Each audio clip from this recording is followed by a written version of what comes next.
Welcome to the Church Answers podcast. My name is Tom Rayner, and as always, our podcast is sponsored by Belay, who's making this incredible download available for you. 25 tasks a pastor can delegate to an assistant. You can go to belaysolutions.com/Tom Rayner. That's your call to action. But if there's really a call to action, call Belay. If you have someone on your staff that perhaps you can now move virtual, and you may want to go for a virtual assistant, you may want to go for virtual bookkeeper, whatever the needs are, call Belay first and see if you can get them to meet the need. I have been using them for many years, continue to today. I have two on my team, one that was with Belay, one that's currently with Belay. And just to let you know, that's been an incredible relationship. So we thank Belay, we thank them, and I hope you'll get a hold of them. Just go to belaysolutions.com as well and see the entire website and what they have to offer. And you can see in the show notes how to download this particular offer that they have for you. Okay, we're going to talk about something that is getting a lot of attention. It's retirement. It's getting a lot of attention for a lot of people, not just pastors and others, because there are a lot of baby boomers retiring. As a matter of fact, several years ago, we started seeing 10,000 baby boomers retire every day, and it continues today. And so we asked the question, all right, what are these baby boomers who are retiring doing? And we have talked to a number of them. We don't have a precise database percentage, but we can give you a good indication of what is taking place as baby boomers retire, as baby boomers are contemplating retiring. We've got a lot of information for you, and so we're going to share that with you in this podcast. So if you are retired, if you are considering retiring, if you have a friend in ministry who is looking to retiring, this podcast, I think, would be very helpful for them. So here is the main question we're asking. What are the sources of income for pastors who retire and church staff who retire? I remember many years ago when I had a podcast with Jonathan Howe. Now Sam Rayner is my co-host on that one called Rayner on Leadership. I hope you listen to that one as well as this one, the Church Answers podcast. Oftentimes Jonathan would ask me a question and it didn't have a precise answer. So I just answered, it depends. And that became kind of my calling card, if you will. And people would come up to me in different places. Hey, Tom, how's it going? And I'll smile and they say, oh yeah, it depends. It depends. And so there's a lot of this information that I'll probably say it depends. But let's look at some different varieties of how pastors and staff are providing for themselves and their families and their sources of income. In no particular order, but I will start off with Social Security. Obviously, Social Security is a source of income for a lot of people, not just pastors. But here's the reality for pastors and staff. There is a possibility that you opted out of Social Security. You had that option too one time. We're not going to go into the details. We're not going to go into right or wrong, should you or should you not have. It's a moot point. By the time you retire, you are either in Social Security or you are out of Social Security. Just as simple as that. If you're in Social Security, you probably have already made provisions for your payments. Just a word on this, not trying to be your financial advisor, but you can retire as early as 62 in Social Security.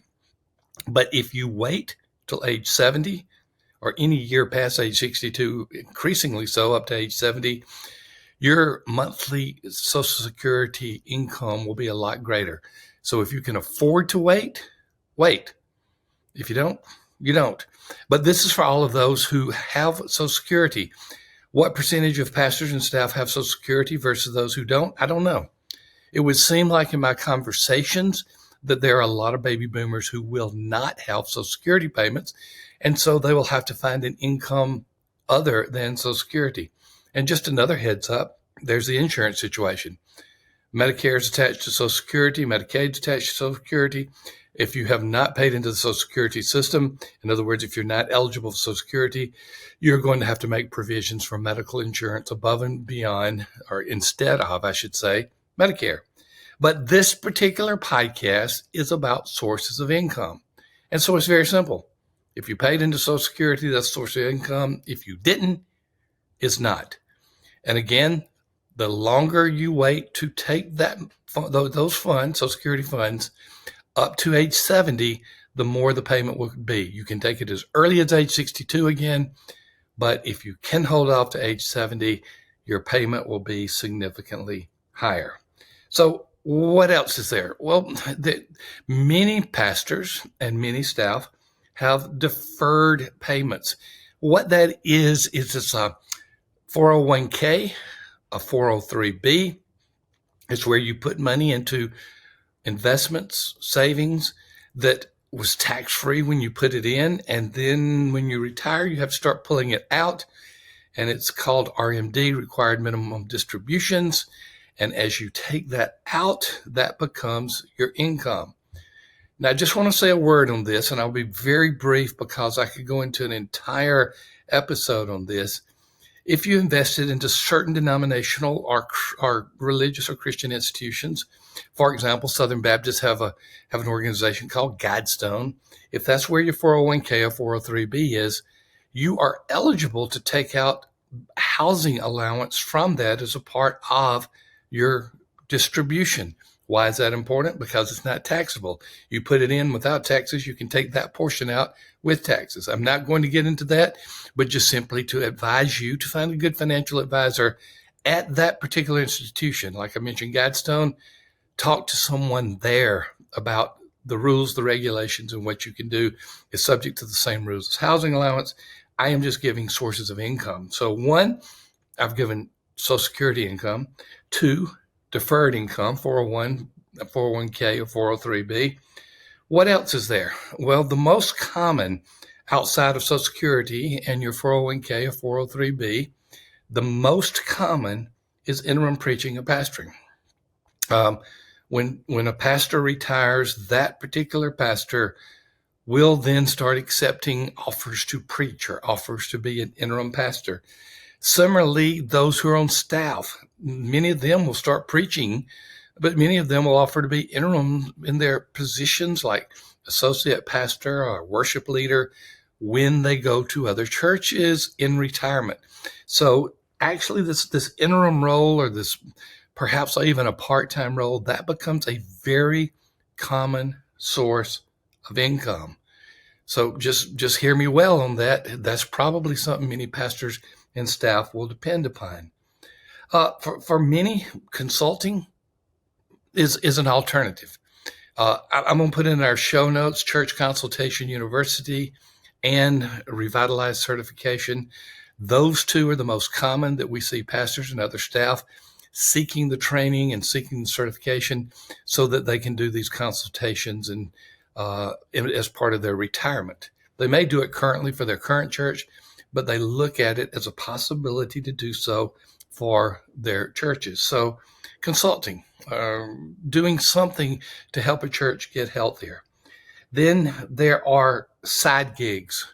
Side gigs refers to something that you could have done while you had a full-time job. I've known pastors who have driven for Uber, for Lyft, classic side gigs that you can actually accommodate your own schedule. So I've known many pastors to pick up side gigs, and you can do those side gigs even in retirement in order to increase your income. So where are we in all of this? Well, first of all, I would say, again, without precision, that the majority of pastors and staff with whom I speak are not financially ready for retirement.